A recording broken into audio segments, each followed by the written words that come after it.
Salut tout le monde, je pense que vous allez très bien. Vous êtes en train d'écouter Pharaon 99. Aujourd'hui, certainement, beaucoup d'entre vous seront un peu tristes parce que le sujet que je suis en train d'aborder, c'est un sujet qui est très, très, très, très, très sensible. Je sais que bon, beaucoup d'entre vous peut-être ne seront pas d'accord avec l'approche que je suis en train de faire. Bon, c'est une triste réalité auquel il faut souvent essayer de dire parce que tout simplement on est en train de confronter. Et c'est parce que je vous fais très confiance que je viens ici pour essayer d'expliquer ce problème-là, pour que vous puissiez donner vos opinions et pour pouvoir donner aussi vos solutions. Je voulais passer ce temps-là pour vous dire vraiment merci beaucoup pour ceux qui ont fait des commentaires. Beaucoup ont donné des suggestions sur les sujets précédents, les sujets que j'ai fait des commentaires, des critiques d'analyse qui sont très très propres. Donc, je vous dis merci. Beaucoup aussi se sont abonnés, ce qui était très important. Beaucoup d'autres ont partagé. C'est comme je l'ai dit, ceux qui sont déjà abonnés, partagez massivement la vidéo. Mais maintenant, si vous n'êtes pas abonné, faites-le. Je sais que vous allez le faire. Et je sais que c'est une question de temps et je sais que vous allez le faire avec ce temps-là. Donc, je respecte tout votre, voilà, votre opinion, votre action, de ne pas voilà, précipiter les choses, mais je sais que vous allez vous abonner. Donc, le sujet d'aujourd'hui, c'est un sujet, il faut vraiment prêter attention et un peu et prêter attention au sujet. Le sujet, c'est je quitte l'Afrique. Je quitte totalement l'Afrique. L'investissement que je suis en train de faire, l'entrepreneuriat en Afrique, je suis quitté, je suis plus dedans, je suis en train de quitter. Mais je vais vous donner les raisons pourquoi est-ce que j'ai dit ça. Et ne soyez pas triste d'abord, écoutez d'abord. C'est qu'il y a des gens qui envoient déjà des emojis de tristesse. Ne soyez pas triste. Écoutez d'abord, peut-être que vous allez comprendre pourquoi est-ce que j'ai dit ça. Peut-être que je ne suis pas en train de quitter. Voilà. Et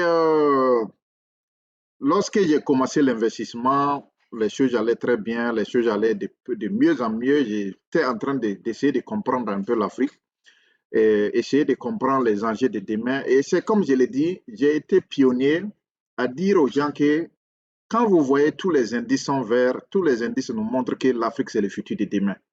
Nous, en tant que diaspora, il ne faut pas qu'on reste à l'écart de ces bouleversements. Donc, il faut que nous soyons des partisans. Il faut que nous mettons la main dans la main, être des actionnaires de ce développement-là. Donc, c'est dans ça, dans l'étude de ça, auquel j'ai fait quelques infrastructures en Afrique. Et je vous ai déjà montré faire une vidéo spécialement pour ça, où voilà, il y avait des combinaisons de tout ce que j'avais fait. Et donc, ce qui s'est passé là, il y a plusieurs choses qui sont passées. Vous savez, lorsque vous êtes un peu loin et souvent aussi lorsque vous n'êtes pas sur place en Afrique, c'est la gestion est très, très difficile. Voilà, parce que les gens sont pas, premièrement, les gens sont pas, beaucoup de gens sont pas sérieux. Les gens vont venir auprès de vous demander, ils disent qu'ils veulent travailler. Ils vont même venir pleurer devant vos pieds là, sous vos pieds, ils vont dire, je veux travailler. Vous allez les donner du travail. Ils ne mettent pas de sérieux dedans, ils viennent en retard, ils font lentement le travail, ils sont très lents, ils sont moins productifs et aussi, c'est difficile, même si on essaie en train de donner des formations adéquates pour s'adapter à l'environnement du travail, pour qu'ils puissent être beaucoup plus productifs. La plupart de ces formations-là partent dans l'eau. Donc, il y a ce côté-là. Deuxième chose, c'est l'honnêteté. Il manque vraiment l'honnêteté dans la gestion des affaires en Afrique. Vous allez confier quelque chose à quelqu'un. Vous allez lui dire, OK, tu es manager, il faut gérer. Bon, la plupart du temps, les choses partent dans le contraire. Bon, souvent, voilà, c'est d'autres problèmes qui vont venir auxquels vous n'allez pas vous comprendre entre les managers et puis les CEO. Donc, il y a ce problème-là qui est là. Donc, le problème de confiance, problème de mauvaise gestion, problème d'incompréhension, il y a tout ça qui est là, qui sont là. Troisième chose, c'est aussi, comment je peux dire ça, la compétence. Il y a des manques de compétences. Il y a des gens qui vont venir avec des curriculums vitae. Ils ont dit, oui, j'ai travaillé dans l'une des meilleures compagnies, j'ai fait 7 ans Il y a un gars qui est venu, il m'a dit, OK, je suis manager, il m'a montré ses diplômes de gestion. Donc, ces diplômes de gestion-là, bon, ouais, c'est des diplômes, il est allé dans des écoles, dans les écoles techniques. Donc, aller cumuler ces diplômes de gestion, des diplômes de business, mais en fin de compte, il est venu et je l'ai fait interview. Il m'a dit qu'il a travaillé 7 ans pour le groupe Accor, qui est un groupe d'hôtellerie français. Donc, je lui ai dit, OK, bon, voilà, selon, en tout cas, ton expérience et ton curriculum vitae sont très, très bons. C'est vraiment quelque chose de bon. Mais est-ce que vous allez me permettre à ce que je vais contacter directement le groupe Accor qui est dans la capitale? Est-ce que vous allez me permettre ce temps-là pour que je puisse les appeler, demander comment est-ce que votre performance était? Puisque j'ai demandé à ce qu'il me note sa performance, quand il était avec le groupe Accor, j'ai dit, sur 10 là, c'est un chiffre de 10, et combien est-ce que vous allez vous donner sur votre compétence, sur votre performance de travail? Il me dit non, lui-même, il a 8 sur 10.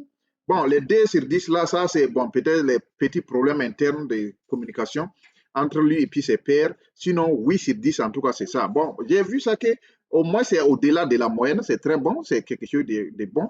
Mais c'est quand j'ai dit que je vais appeler pour me renseigner là-bas, il me dit non, faut pas, bon, c'est pas la peine d'appeler, c'est rentré, c'est sorti. Il y a des histoires qui sont venues jusqu'à ce que l'interview s'est pas bien passé. Donc, je l'ai dit, je suis désolé. Si moi, je ne peux pas appeler ton ancien travail pour demander l'historique, ton historique, voir comment est-ce que tu t'es comporté avec tes superviseurs, tes autres pairs, si je ne peux pas faire ça, et tu es en train de me dire de ne pas faire ça, c'est que vraiment, c'est que peut-être même tu n'as pas travaillé là-bas. C'est ce que je l'ai dit. Donc, finalement, quand il a vu que j'étais au sérieux et que je voulais appeler là-bas, il a dit non, bon, c'est bon, si c'est comme ça, lui, il veut pas ce travail.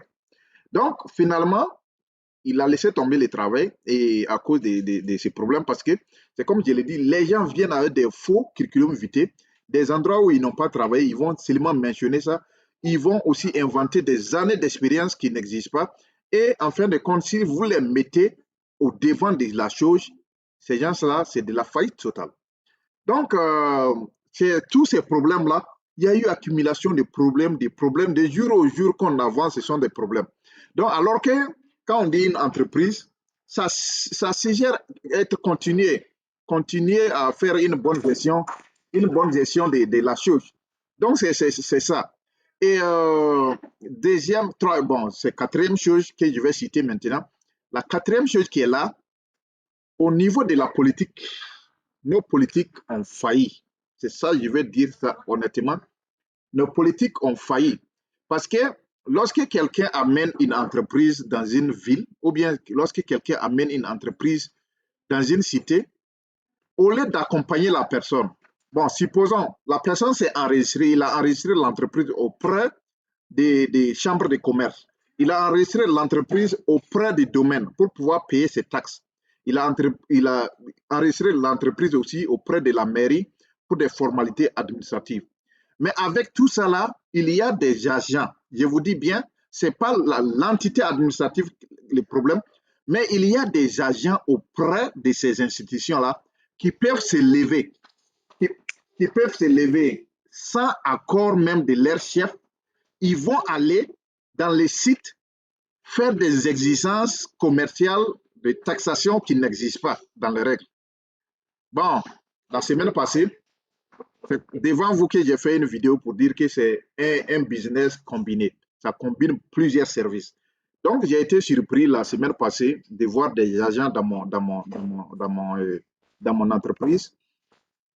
Et ces agences-là, ils disent, bon, comme le business, ce n'est pas une seule entité, c'est plusieurs services, c'est multiservices, mais le business est enregistré avec l'État comme étant un multiservice business. Donc, ça veut dire que c'est légitime, c'est légal.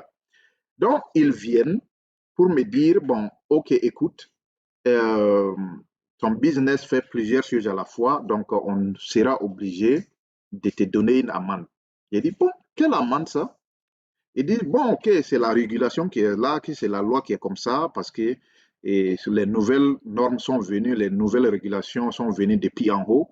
Donc, qu'un business opère sur plusieurs services, donc ils sont obligés de taxer chaque service individuellement. J'ai dit, ah bon, ok. J'ai demandé d'abord à voir cette loi-là dont ces agences-là parlent. Ils n'ont pas voulu me donner ça. Ils ont voulu même me faire comprendre que non, en voulant trop tirer avec eux, c'est comme si je suis en train de les compromettre à déranger, compromettre leur service, ce qu'ils sont en train de faire. Donc, j'ai dit, bon, ok, il n'y a pas de problème. Donc, ça fait combien cette taxation que vous êtes en train de parler? Les gars m'ont dit que ça fait 9 millions. Écoutez bien, les gars me disent ça fait 9 millions. Donc, je vais vous expliquer pourquoi ils sont arrivés à ces chiffres.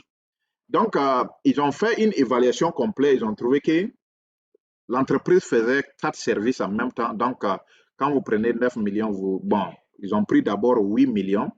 Ils ont divisé ça par les 4. Donc, chaque entité doit tout au moins se donner 2 millions. Vous voyez? Donc, les 2 millions qui restaient, ça, c'était bon, était accumulé au niveau des bon, les services, bon, leur déplacement et leurs trucs et consorts là, c'est ça qui venait jusqu'à 2 millions parce qu'ils étaient 4 personnes. Donc, les 2 millions divisés par 4, donc chacun est parti à la maison avec 500 000. Et quand ça a été comme ça, je les ai dit, bon, écoutez, votre chiffre là, et pour ce moment, je ne vais pas payer ça. Et je vais d'abord rentrer dans votre administration là-bas, essayer de voir combien est-ce que le montant exact que je dois payer. J'ai dit, ce que vous devrez faire là, donnez-moi juste la facture et je vais aller là-bas à l'administration même, voilà, faire regarder et comprendre comment est-ce que ça s'est venu comme ça. Quand j'ai dit ça, ils se sont fâchés, ils ont dit non, je ne peux pas aller faire ça parce que c'est leur mission et ils ont délégué une mission pour venir auprès de l'entreprise pour faire des collectes. Moi, je ne peux pas prendre juste la facture et puis aller au sein même de leur entreprise pour pouvoir comprendre les détails, que les détails là, ils m'ont déjà donné. J'ai dit, mais ok. J'ai dit, bon, je ne peux pas payer ce que vous allez faire là, donnez-moi juste la facture. Donc, ils étaient vraiment fâchés, hein. Donc, ils ont voulu beaucoup se fâcher. J'ai dit, bon, si c'est comme ça, si vous ne voulez pas me donner la facture, moi, je vais aller là-bas, aller déposer une plainte au niveau de votre grande administration pour demander en quoi est-ce qu'ils peuvent déléguer une telle mission pour venir dans mon entreprise faire une telle surfacturation. Donc, le quatrième problème, en général, c'est la surfacturation. Et aussi, il y a des agents de l'État qui peuvent se lever, surtout au moment des fêtes de fin d'année, ils peuvent se lever sans mission.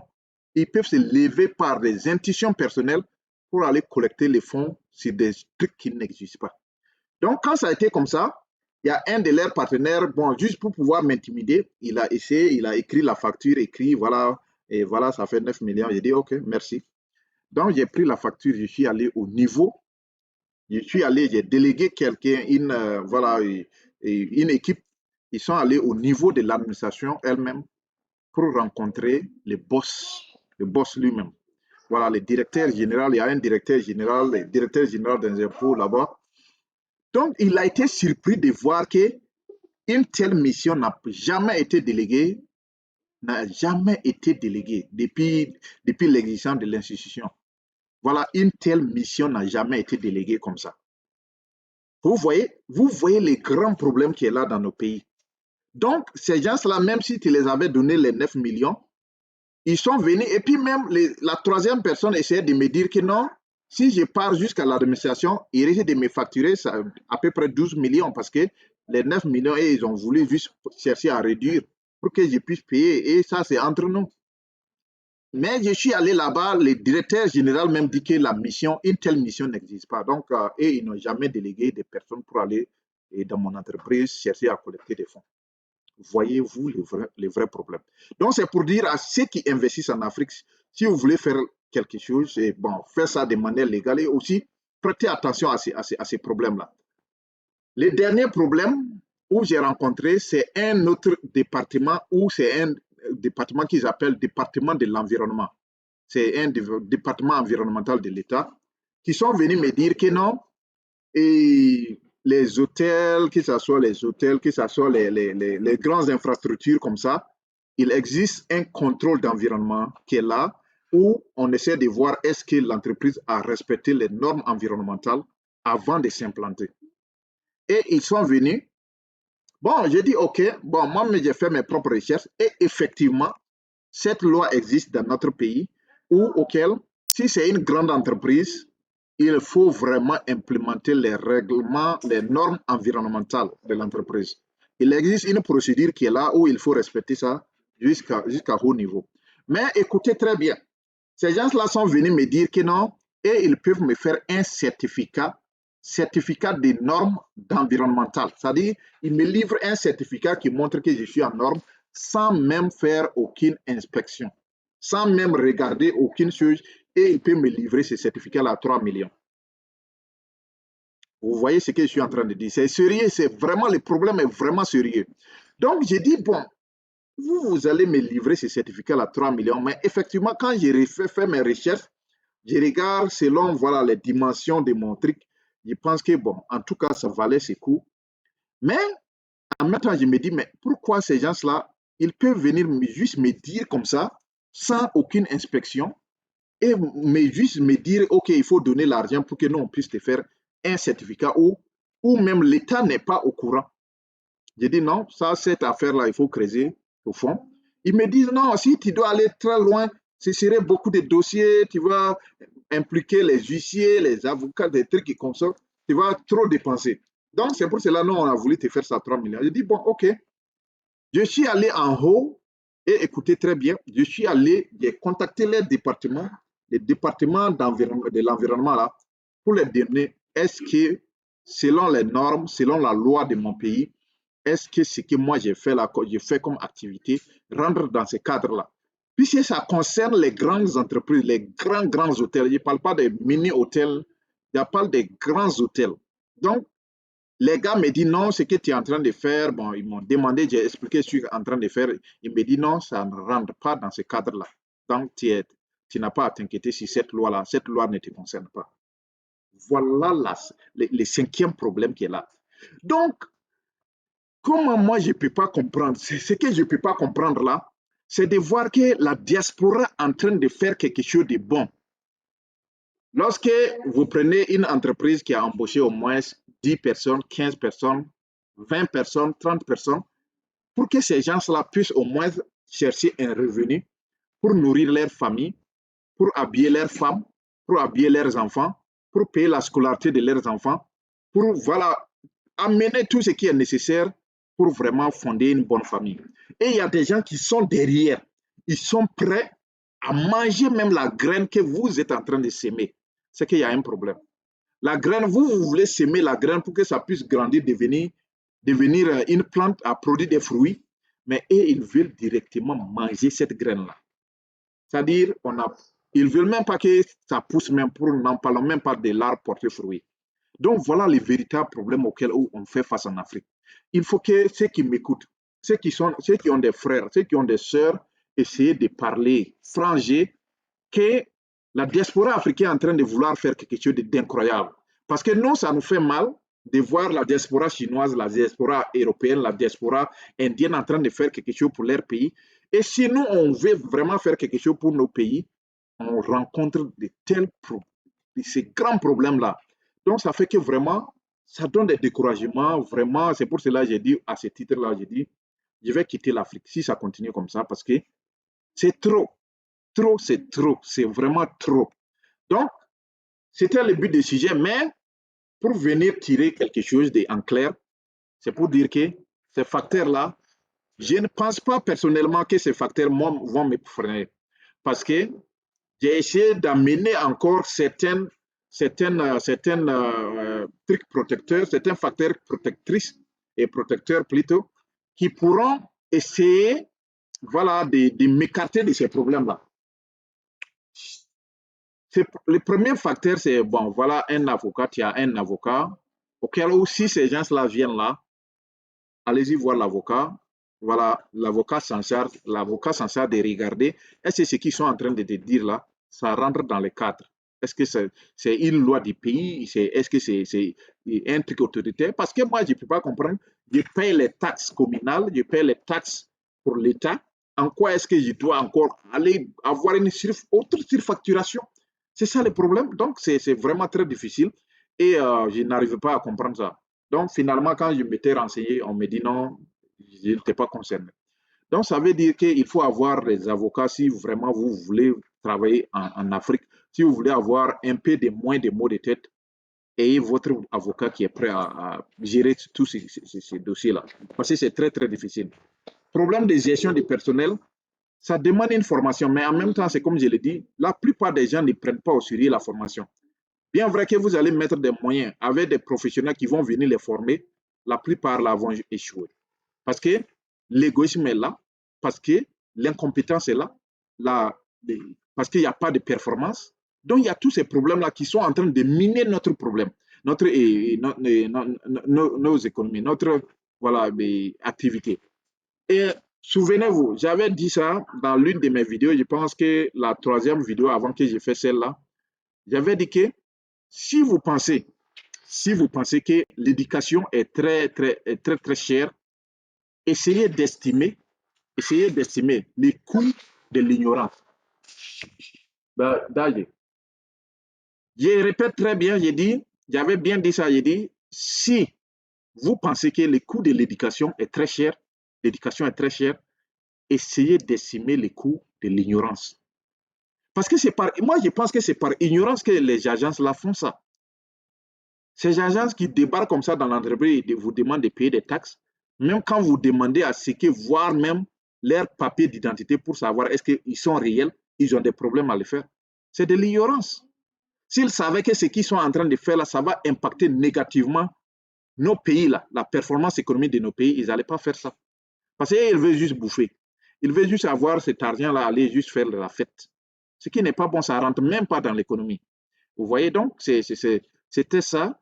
Bon, en général, c'est vrai que je suis en train de quitter en Afrique, mais ce n'est pas pour quitter parce que les enjeux sont là et il faut que nous nous adaptons à ces enjeux-là et essayer de corriger. C'est à nous aussi d'apporter ce qui est là pour dire que s'il y a des gens qui sont en train de faire certaines choses qui ne sont pas bonnes, de tirer ça au clair pour leur dire ce que vous êtes en train de faire là, arrêtez. Sinon, bon, déposer des plaintes au niveau de la justice pour pouvoir résoudre ces problèmes-là.